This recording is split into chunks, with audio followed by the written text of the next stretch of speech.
All right, we have to get into it. As it appears, the Cleveland Browns may have identified their new defensive coordinator. That new head coach Todd Monken may be looking to replace Jim Schwartz with. Obviously, it's been a debacle. The departure of Jim Schwartz, the whole thing. I don't know if they're going to try to woo him with the few extra $1 million or something, but it appears the Cleveland Browns may have identified a real target for their defensive coordinator position. We have to get all the way into it, man. Welcome to Keep the Vision. Make sure you like, comment, subscribe, share the channel, hit that bell notification to hype the video. I appreciate y'all watching the videos, even as my background's everywhere. I'm in the car. Look, I'm all over right now as I'm traveling, dealing with some things. But look, we have to get into this. We gonna get into this article right here, reading it directly from heavy.com sports Cleveland Browns. Here it says Browns replacement for disgruntled Jim Schwartz floated. Here it says it will be fair to say the Cleveland Browns defensive coordinator Jim Schwartz is not particularly happy with the way that the team's coaching search played out. Clearly, Schwartz was under the impression he was getting the job. He was under the impression he was getting the job and was none too happy to find out it was going to ex-Ravens offensive coordinator Todd Monken. That's created the possibility that Schwartz bolts the Browns and Browns needs a replacement. Here it says ESPN Cleveland Radio Browns beat reporter Tony Grossi has one in mind. Ex-Dolphins defensive coordinator Anthony Weaver. Now, I remember Anthony Weaver because I believe he got a head coaching interview for the Commanders before Dan Quinn got the job. Anthony Weaver, who has gotten consideration as a potential head coach during this hiring cycle, Weaver interviewed with the Cardinals, Ravens, Steelers, Falcons, and Buffalo Bills when their jobs were open this month. Tony Grossi said if Jim Schwartz does leave the Browns, Anthony Weaver could be a legitimate rebound as defensive coordinator for Todd Monken. Here it says Weaver's longtime respected defensive line coach, who was the Miami defensive coordinator for the past 2 years, after an excellent showing in 2024 when the Dolphins were 4th in yards allowed, 10th in points. Injuries and free agency hurt the unit last year and it dropped to 22nd in points and 24th in yards. Obviously, they lost Jalen Ramsey. They got rid of a bunch of good players. But that is who they are saying could be the replacement for Jim Schwartz. Anthony Weaver. Get familiar because he might be the new defensive coordinator. We got to get to what they were saying on Ultimate Cleveland Browns Show, 92.3 The Fan. We got to get to all of it, man. But Anthony Weaver might be the new defensive coordinator for the Cleveland.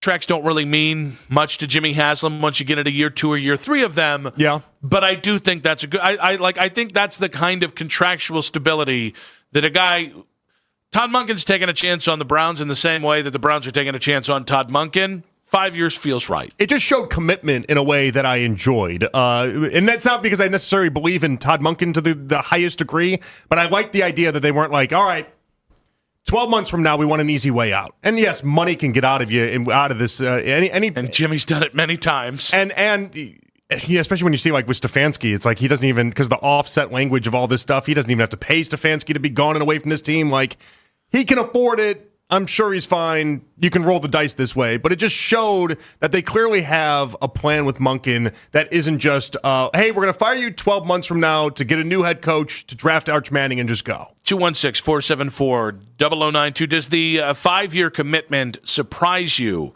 I think, and listen, all of this is done with the asterisk of if it's a dumpster fire, it's a dumpster fire. You can't help it. Mm-hmm. But the Browns need this to be at least a 4 or 5 year hire.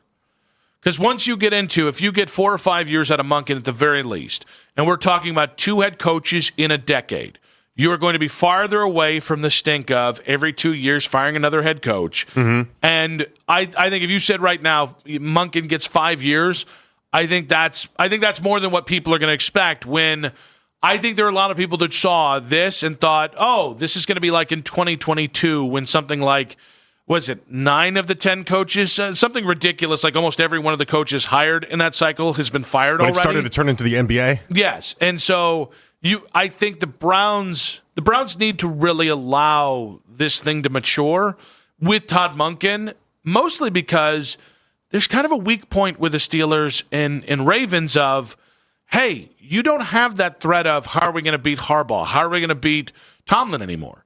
I think that's I think that frees you for some pressure because those coaches now have to prove themselves in their situations. It does, but you also, I just keep thinking about Gerard Mayo through all this conversation, and it's just like I think there's going to be a reality that sets in that like if you can get ahead of the idea that he's not the guy, and again, he hasn't even started day one, but if after year one it looks like how Gerard Mayo did in New England, you have to be open to the idea that not only if you get a better prospect or somebody out there, you make the move, but if it's not working, it's not working. Like, don't force it just because you want to be the stable team or seem to be stable. Yeah, but I think the tough thing here is he in a I think if they make the right moves, you can be in a position to prove he's a good head coach next year. But he's still dealing with a quarterback room that would probably rank in the bottom 5 of most NFL head coaches' choices to take. I like there is a part of me that's like, listen, I think with the right offseason, focusing on the O-line, get yourself a number 1 wide receiver, I think you should be able to be a 500-ish team somewhere, 7, 8, 9, 10 You got him in the wins next playoffs year. with your burger back. That was me jumping the gun before I realized exactly what Jimmy and Andrew were going to do. But yeah, they're in the damn playoffs. I mean, I don't know. Does a burger bet exist? That's not a prediction. That's just me trying to get a free burger out of Daryl. But I think you can surprise people this year. But also understand that's dependent on one of these quarterbacks figuring it out. That's not. You can't expect Todd Monken to come in and be a miracle worker. If it happens, great. Right. But there's a part of me that's like, if we get a year in and it's like, man, that offense didn't look all that better. Yeah, their quarterbacks, look who they were.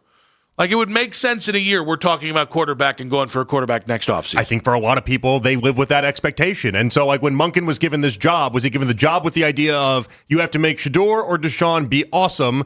And if not, we're moving on. Or are we open to the idea that you're not going to be able to turn water into wine, and then next year we'll be able to regroup and figure it out from there? I would bet it's more the second than it is the first. I would bet. That's my bet on it. Yeah, I mean, this feels like a 1 year, let's see, and then you go from there. Yeah, and I think, even without having a quarterback, I think it's very easy to tell whether or not a coach has a clue. You mentioned, in a smart way, you mentioned Dan Campbell with the Lions, right? He starts off 4-17, and just an abysmal stretch, but everyone knew he had a clue. You can lose games early on in this, but showcase the right talent and right ability to be a head coach that ultimately will end up working in your favor. Yeah, but I think if they didn't have quarterback stability, this is where it really becomes a catch-22. I don't think Dan makes it out of the first 2 years. No, and he might not have. And again, this is where I also implore teams to, you just got to pay attention. You got to look and see what's around you. That's why I bring up Gerard Mayo. Everyone knew that was not going great. Everyone knew that was a disaster. And so they ripped the Band-Aid off. They swallowed their pride and they did what they had to do. Like, you have to just be flexible about it all. I think we'll know relatively early whether or not Monken seems like he's got a good grasp on it. And the amount of experience he's had in the NFL, I'd be surprised if he didn't have an early grasp on it. What I struggle with is, one, the Browns under Andrew Berry and Kevin Stefanski always appeared to be the adults in the room, even as the process begat some really stupid results the last 2 years. So there were a lot of people who thought I actually disagree with you. I think if Todd Monken wins, people are going to think he's a good coach, and I think if Todd Monken loses, people are going to think he's a bad coach. I think that's as far as we're going to get. You and I might be different. But by and large, there are people who thought Kevin Stefanski was a brilliant head coach.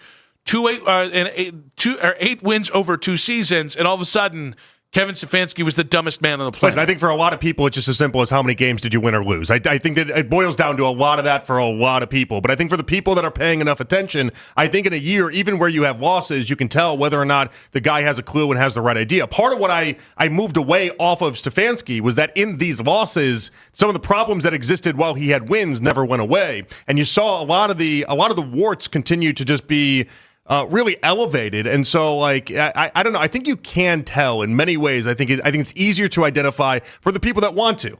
For enough people to just be you lost too many games or you won too many games, and it is what it is. Like we even know within the good coaches, Nick.